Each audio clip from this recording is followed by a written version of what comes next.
अस्सलामुअलैकुम वरहमतुल्लाहि वबरकातुहू। बेयकीनी के मौसम में अमेरिका ने हिरोशिमा और नागासाकी पर 2 एटम बम गिराए। ये इंसानी तारीख़ की सबसे बड़ी तबाही थी। 2.25 लाख लोग मारे गए, 1.5 लाख लोग ज़ख्मी हुए और 2.5 करोड़ एकड़ ज़मीं बंजर हो गई। इमारतें, सड़कें, पुल, ट्रेन के ट्रैक, फैक्ट्रियाँ, दफ्तर, स्कूल, बिजली का निज़ाम, पानी और ख़ुराक के ज़खायर धुआं बनकर फ़िज़ा में तहलील हो गए। जानवर, परिंदे और मछलियाँ भी सफ़ाए हस्ती से मिट गईं और जापान के दोनों शहरों की फ़िज़ा में कैंसर ने भी 200 साल के लिए जड़ें पकड़ लीं। लेकिन इस तबाही के बावजूद दोनों शहरों में सिर्फ़ एक जानदार ऐसा था जिस पर एटम बम का कोई असर नहीं हुआ। ये मुकम्मल महफूज रहा। वो जानदार था काकरोच। जहाँ रेल की पटड़ियाँ पानी बनकर बह गई थीं, वहाँ काकरोच मलबे पर दंदनाते फिर रहे थे। ये हैरानकुन था। चुनाचे साइंसदानों ने काकरोच पर रिसर्च शुरू कर दी। पता चला ये इंतहाई ख़तरे के आलम में अपने खुलियात की रफ्तार मुंजमद कर लेता है। ये अपने खोल में चला जाता है और यूं ये ताबकारी में भी सर्वाइव कर जाता है, जबकि इसके बरक्स तमाम जानदार सर्वाइवल के लिए साजगार माहौल के मोहताज होते हैं। माहौल में थोड़ी सी गड़बड़ से करोड़ों जानदार सफ़े हस्ती से मिट जाते हैं।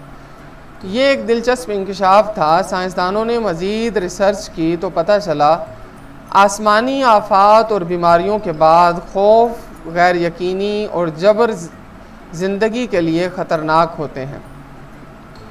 रिसर्च होती रही, गुत्थियाँ सुलझती रहीं, यहाँ तक कि ये तहकीक इंसान और इंसानी मुआशरे तक पहुँच गई। इंकशाफ हुआ बेखौफ मुआशरे और आज़ाद मुल्कों में हर चीज़ तेज़ी से तरक्की करती है।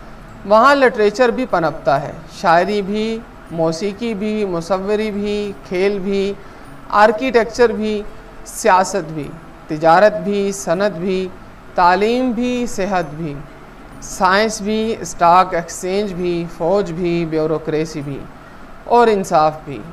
ये भी पता चला दुनिया में जब जिस मुल्क ने मुआशरे में बेखौफी पैदा कर ली वो तरक्की करने लगा, और जिसमें खौफ, जबर और गैर यकीनी आई वो तेज़ी से गिरकर तबाह हो गया। और ये भी पता चला दुनिया में सबसे कम वसाइल यूरोप में हैं, लेकिन ये दुनिया का तरक्की याफ्ता तरीन खित्ता है। जबकि अल्लाह ताला ने सोना हो या हीरे, जंगल हो या दरिया, पेट्रोल हो और गैस, दुनिया के तमाम बड़े वसाइल अफ्रीका को दे रखे हैं। लेकिन ये इंतहाई पसमानदा बर-ए-आज़म है। क्यों? क्योंकि यूरोप में आज़ादी, बेखौफी और यकीन है। लोग वहाँ हर सुबह इस यकीन के साथ उठते हैं कि हमें ट्रेन भी मिलेगी, बस भी, टैक्सी भी, काफ़ी भी, कैश मशीन भी, काम भी, इज़्ज़त भी, इलाज भी, इंसाफ भी और आगे बढ़ने का भरपूर मौका भी। अमेरिका में बच्चे ये सोचते हैं कि हम कितनी देर में बिल गेट्स, वारन बफेट और स्टीव जॉब्स बन सकते हैं, या हम अगर बराक हुसैन ओबामा की तरह अमेरिका का सदर बनना चाहें तो हमें क्या करना होगा। यूरोप में माएँ बच्चे पैदा करने से पहले ये नहीं सोचती कि मैं अपने बच्चे को दूध कहाँ से पिलाऊंगी, इसका इलाज कहाँ से होगा, इसे तालीम कैसे मिलेगी, और ये बड़ा होगा तो इसे नौकरी कौन देगा, वगैरह वगैरह। ये इस यकीन के साथ बच्चे पैदा करती हैं इन्हें हर वो हक मिलेगा जो ज़मीन पर आसमानों को मिलना चाहिए। जबकि पसमानदा मुल्कों में लोग रोज़ बेयकीनी में सोते हैं और खौफ में जागते हैं। ये किसी दिन यकीन के साथ ये नहीं कह सकते कि हमें आज पानी, बिजली, पेट्रोल और नौकरी मिलेगी। यूरोप की तरक्की के पीछे ये यकीन है, जबकि पसमानदा मुल्क बेयकीनी की वजह से पसमानदा है। हम अब अपने मुल्क की तरफ आते हैं। आप दिल पर हाथ रख कर जवाब दीजिए, क्या इस मुल्क में कोई ऐसी चीज़ है जिस पर हमें यकीन मुकम्मल हो? क्या हमें यकीन है कि हम स्विच ऑन करेंगे तो इसमें वाकई बिजली होगी? क्या हम इस यकीन के साथ कह सकते हैं कि आज हमें गैस मिल रही है और ये कल भी मिलेगी? हम पेट्रोल पंप पर जाएंगे तो हमें हर सूरत पेट्रोल मिलेगा? हम जो मुआहिदा कर रहे हैं, रियासत और दूसरा फरीक दोनों इस पर पूरा उतरेंगे और हम आज नौकरी, बिज़नेस और इज़्ज़त के साथ जो जीने पर हैं, ये हमसे कोई नहीं छीन सकेगा। मुझे यकीन है चपड़ासी से लेकर सदर तक हम में से कोई शख्स पूरे यकीन के साथ हाँ नहीं कर सकेगा। हम लोग शावर में दाखिल होने से पहले टूंटी चलाकर पानी चेक करते हैं और पेट्रोल पंप पर गाड़ी का टैंक खोलने से पहले पेट्रोल बॉय से पूछते हैं, भाई पेट्रोल है? हमें ये यकीन भी नहीं होता कि हमारा बैंक हमारे पैसे दे देगा या हमारा वज़ीर आज़म कल भी वज़ीर आज़म होगा। ये बेयकीनी, ये खौफ अफ्रीका में हमसे ज़्यादा है, चुनाचे वहाँ हालात हमसे ज़्यादा बुरे हैं। अफ्रीका में बेयकीनी और खौफ के साथ साथ जबर भी मौजूद है। जबर, खौफ और बेयकीनी से भी बड़ी बीमारी होती है। इसमें काकरोच भी सरवाइव नहीं कर सकते। हमें अब दिल बड़ा करके ये मान लेना चाहिए, हम खौफ, बेयकीनी और जबर का मारा हुआ मुआशरा है। हमारी माएँ पैदाइश के बाद हमें देखती हैं तो ये बेख्तियार कहती हैं, हाय पता नहीं ये मेरे बच्चे या मेरी बच्ची का क्या बनेगा। हम अपने बचपन में अपने वालिदैन के मुंह से या अल्लाह खैर या मेरे परवरदिगार मेरे बच्चों को महफूज रखना, ये सुन कर जवान होते हैं और बाकी ज़िंदगी अपने बच्चों और अपने ख़ानदान को ये दुआएं देते रहते हैं। हम में से कौन है जिसकी गर्दन पर बेयकीनी की तलवार नहीं लटक रही, जो बेखौफ होकर ज़िंदगी गुजार रहा है और जिसे अपनी नाक पर जबर का शिकंजा महसूस नहीं होता। हम एक ऐसे मुल्क में ज़िंदा हैं जिसमें चीफ जस्टिस और आईजी को भी ये यकीन नहीं होता ये अपनी मुद्दत पूरी कर सकेगा। हमारे मुल्क में यकीन की यह हालत है। मलाला यूसुफजई ने नोबेल प्राइज़ मिलने के बाद कहा था, मैं वज़ीर आज़म बनूंगी और पूरे मुल्क ने इस पर कहा लगाया था। क्योंकि हम एक ऐसे बेयकीन मुआशरे में परवान चढ़ रहे हैं जिसमें नोबल इनाम के बाद भी वज़ारत उज़्मा का ख्वाब लतीफ़ा महसूस होता है। ये वो बेयकीनी है जिसकी वजह से हम बड़े दिमाग या बड़ी शख्सियात पैदा नहीं कर पाए। हमने सिर्फ फ़ौज में बड़े बड़े नाम पैदा किए, ये नाम कैसे पैदा हो गए? इसकी वजह यकीन है। हम काकोल एकेडमी में दाखिल होने वाले हर कैडेट को ये यकीन होता है, मैं अगर मेहनत करूँगा, मैं अगर अपनी इस्तेताअत बढ़ाता रहूँगा तो मैं दुनिया की कोई ताकत मुझे दुनिया के बेहतरीन सिपहसालार बनने से नहीं रोक सकेगी। ये वो यकीन है जिसकी वजह से अयूब खान रिसालदार मेजर का बेटा होने के बावजूद फील्ड मार्शल बना। जनरल ज़ियाउल हक प्राइमरी स्कूल टीचर का बेटा था। जनरल मुशर्रफ का वालिद फॉरेन सर्विस में नॉन कमीशन्ड अफसर था और जनरल कियानी का वालिद JCO था। ये लोग इस बैकग्राउंड के साथ वहाँ तक पहुँचे जहाँ ये बादशाहों और सुपर पावर के सदूर के साथ बैठे। दुनिया हमारे वज़राए आज़म और सदूर को इतनी वक़्त नहीं देती जितना प्रोटोकॉल ये आर्मी चीफ को देती है। क्यों? यकीन।